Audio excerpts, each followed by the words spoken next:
से गर्मियों का मौसम चल रहा था। सभी जानवर पेड़ की छांव में आराम फरमा रहे थे। इसी जंगल में छोटू बंदर और मानक हिरण आपस में बातचीत कर रहे थे। यार, कितनी गर्मी है। अभी तो अप्रैल का महीना है, ना जाने और कितने सितम ढाएगी। सच में यार, थोड़ा सा भी कदम बाहर नहीं निकलता। गर्मी ने तो मानो कसम खा रखी है, इस बार सारे रिकॉर्ड तोड़ेगी। अगले दिन एक बाज तेजी से उड़ता हुआ छोटू बंदर के पास आया। छोटू बंदर, जल्दी चल। तुम्हारा दोस्त यानी कि मानक हिरण घायल पड़ा है। किसी ने उसकी अच्छी खासी धुलाई की है। पक्का किसी हिरनी को छेड़ा होगा। मुझे मालूम था एक दिन जरूर पिटेगा। अच्छा, अब जल्दी चलो। हिरण के बारे में सुनकर बंदर तेजी से उससे मिलने पहुंचा। क्या हो गया यार, तेरी धुलाई किसने कर दी? मत पूछ भाई, मैं एक पेड़ के नीचे आराम कर रहा था, तभी। कैसे हो हिरण? बड़े कमजोर दिख रहे हो। कौन हो तुम? मेरे जंगल में आकर मुझे ही कमजोर बोल रहा है। कमजोर को कमजोर नहीं बोलूंगा तो क्या बोलूंगा? मुझे तो लगता है यहाँ सभी कमजोर हैं। बस, बहुत बोल लिया। मुझे बोला तो बोला, इस जंगल के जानवरों के बारे में अनाप शनाप बोल रहा है। अरे गुस्सा आ रहा है? लड़ेगा मुझसे? चल आजा, देखते हैं किसमें कितनी। मैं उससे भीड़ गया, लेकिन उस कमीने ने इतनी बुरी तरह पिटाई की, ऐसी जगह दर्द हो रहा है कि तुझे बता भी नहीं सकता। ये तो गंभीर मुद्दा है भाई। एक बैल खुलेआम सबको धमकी दिए जा रहा है और जंगल के जानवरों की पिटाई भी कर रहा है। इसकी जानकारी शेर सिंह को देनी पड़ेगी। हिरण की बात सुनकर सभी जानवर परेशान हो गए। सभी जानवर शेर से मिलने की सोच ही रहे थे कि तभी शेर भी वहां पहुंच गया। मुझसे मिलने की कोई जरूरत नहीं है, मैं खुद आप लोगों से मिलने आया हूँ। तुम्हारी परेशानी मेरे पास भी आई थी। अच्छा भला आराम कर रहा था, तभी एक बैल मेरे पास आया और मुझे युद्ध करने के लिए बोला। शुरू में मैंने उसे मना किया, बोला कि तुम अतिथि हो, मगर उसने मेरी बुराई करनी चालू कर दी। मुझे गुस्सा आ गया और फिर क्या महाराज? क्या आपने उसे मार दिया कि जंगल से भगा दिया?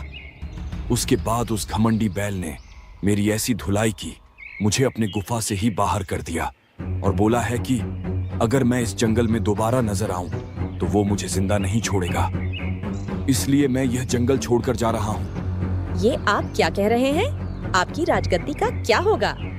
भाड़ में गई राजगद्दी, जिंदा रहूंगा तो और कभी राजगद्दी मिल जाएगी। मैं तो कहता हूं तुम सब उसके सामने झुक जाओ, इसी में तुम सभी की भलाई है। ये बोलकर शेर जंगल छोड़कर चला गया। अब सभी जानवरों की परेशानी और बढ़ गई। सभी बैल से मिलने पहुंचे। बैल अब शेर की गुफा के पास आराम फरमा रहा था। आइए आइए, आप सभी यहाँ आए, इसके लिए आप सभी का धन्यवाद। मगर आप कुछ बोले इससे पहले मैं कुछ बोलना चाहता हूँ। मेरा नाम काला है और मैं अब से इस जंगल का राजा हूँ। ये बात आप सभी को माननी पड़ेगी। ऐसे कैसे तुम्हें अपना राजा मान ले? अच्छा, तो फिर आ जाकर ले दो 2 हाथ, देखते हैं किसमें दम है। तुम सभी की भलाई इसी में है कि तुम मुझे राजा मान लो, वरना अच्छा नहीं होगा। बैल की बातों से सभी जानवर समझ गए थे कि बैल कितना घमंडी है। वह किसी भी हालत में इस जंगल को छोड़ने वाला नहीं था। धीरे धीरे समय बीता। एक दिन छोटू बंदर की मां की तबीयत बहुत खराब हो गई। वहां के भालू वैद्य उनका इलाज करने पहुंचे। क्या हुआ वैद्य जी? मेरी माँ की तबीयत कैसे खराब हो गई? तुम्हारी माँ का बीपी बहुत बढ़ गया है। 2 दिन के अंदर दवाई बनाकर खिलानी होगी। तो बनाइए ना, किसका इंतजार कर रहे हो? एक दिक्कत है, इस दवाई में जिस पौधे का जड़ डाला जाता है वह पौधा शेर सिंह की गुफा के अंदर पाया जाता है। और तुम्हें तो पता है अब वहां किसका राज्य है। आप दवाई बनाने की विधि चालू कीजिए, मैं जल्द वह दवाई लाता हूँ। भालू की बात सुनकर बंदर परेशान हो गया। वह अच्छे से जानता था कि बैल इतना दयालु नहीं है कि उसके कहने मात्र से उसे पौधा दे दे, मगर और कोई चारा नहीं था तो मजबूरन बंदर बैल के पास पहुंचा। महाराज की जय हो। महाराज, हमें आपसे एक काम है। जबान संभाल कर बोल, तुम्हारा महाराज हूँ और तुम मुझे काम बता रहे हो। क्षमा करें महाराज, मगर मुझे आपकी गुफा में उगने वाली पौधे की जरूरत है। मेरी माँ बीमार है, उसके इलाज के लिए मुझे वह पौधा चाहिए। ठीक है, मैं तुझे पौधा जरूर दूंगा, मगर इसके लिए तुम्हें मेरा एक काम करना होगा। आज रात तुझे मेरी गुफा के बाहर पहरा देना होगा। अगर मंजूर है तो बताओ। मुझे मंजूर है महाराज, आप चिंता मत कीजिए, मैं रखवाली करूंगा। बैल की बात मानकर बंदर सारी रात उसकी गुफा की देखभाल करने लगा। मगर जंगल की रात भयानक होती है। हल्की सी सरसराहट भी बंदर को डरा देती थी। हर पल उसे हमले का डर सता रहा था। हे ईश्वर, आज रात बचा ले मुझे, मेरी माँ के लिए बचा ले बस। सारी रात बंदर गुफा के बाहर पहरा देता रहा। धीरे धीरे सुबह हुई। बैल गुफा से बाहर निकला। अरे वाह, मुझे लगा था कि जंगली जानवरों ने तुम्हारा शिकार कर लिया होगा, मगर तू अभी जिंदा है। महाराज, जल्दी से वह दवाई दे दीजिए, बहुत देर हो गई है। दवाई लेकर बंदर अपने घर पहुंचा। दवाई देखकर वैद्य ने कहा, अरे वाह, तुम आखिर उस बैल से लड़कर दवाई ले आए। अभी लड़ाई शुरू कहाँ हुई है वैद्य जी, लड़ाई तो अब शुरू होगी। अब बंदर ने बैल से बदला लेने का पूरा मन बना लिया था। एक दिन जंगल में एक अफवाह फैल गई कि क्या तुमने सुना है, एक अंतर्यामी बाबा एक गुफा के अंदर रहते हैं और उनसे जो पूछो सब बताते हैं। क्या सच में ऐसा है? तो उनके पास चलते हैं और इस जंगल के नए राजा के बारे में पूछते हैं। बाबा वाली बात काले बैल को भी मालूम हो गई। सभी जानवर गुफा के नजदीक गए। बोलो बच्चा, तुम्हें क्या जवाब चाहिए? बाबा जी, हमारे नए राजा के बारे में कुछ बताए।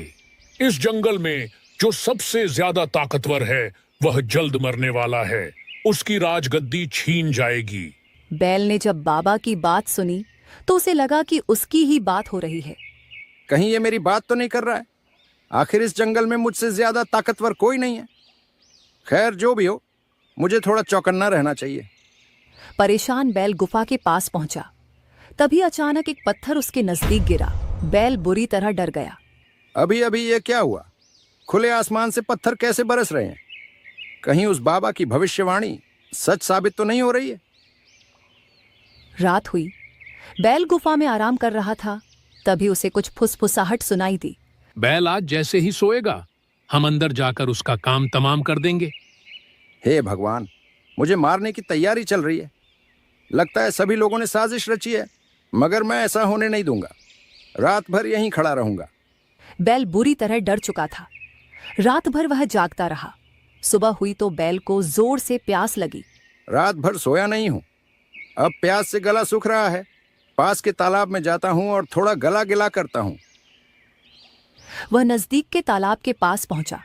जैसे ही वह तालाब के पास गया, अचानक कालिया मगरमच्छ ने उस पर हमला कर दिया। वह दौड़ते दौड़ते गुफा के पास पहुंचा और हाँफते हुए बोला, ये सब मेरे साथ क्या हो रहा है? हर पल कोई ना कोई मुझे मारना चाहता है। लगता है मेरे जाने का समय आ चुका है। वो बाबा सच कह रहे थे। अब बैल की मानसिक स्थिति और खराब होने लगी। वह छोटी सी चिड़िया से भी डरने लगा। हताश होकर वह गुफा के पास पहुंचा। बाबा मेरी रक्षा करे, मैं अभी मरना नहीं चाहता हूं। अभी तो मुझे और जिंदगी जीना है। मेरे पास एक उपाय है। तुम्हें जो जो पाप किए हैं उसके लिए सभी से माफी मांगनी पड़ेगी और इस जंगल को छोड़कर हमेशा हमेशा के लिए छोड़ना पड़ेगा। मुझे सब मंजूर है बाबा। आपने जो जो बोला है मैं वही वही करूंगा। बैल ने सभी जानवरों से माफी मांगी और वहां से चुपचाप चला गया। बैल के अचानक चले जाने से सब हैरान थे। सभी जानवर गुफा के पास पहुंचे। तभी शेर सिंह बाहर आया और बोला, आप सभी चौंकिए मत। यह सब छोटू बंदर की चाल थी। उसने मुझे एहसास करवाया कि एक राजा का कर्तव्य क्या होता है, और उसने मुझे बैल से छुटकारा पाने की योजना बताई। कैसे योजना शेर सिंह? बाबा बनकर बैल को सबक सिखाने की भाई। हमने हमारे योजना में बाज और मगरमच्छ को शामिल किया। वे आसमान से पत्थर गिराया करता था, जिससे बैल के मन में भ्रम पैदा हुआ। उसके बाद हमने जानबूझकर गुफा के बाहर उसे मारने की धमकी दी, जिससे वह रात भर सोया नहीं और जब प्यास लगी तो तालाब पहुंचा। वहां मगरमच्छ ने हमला करके पूरी तरह उसे सोचने पर मजबूर कर दिया कि वह मारने वाला है।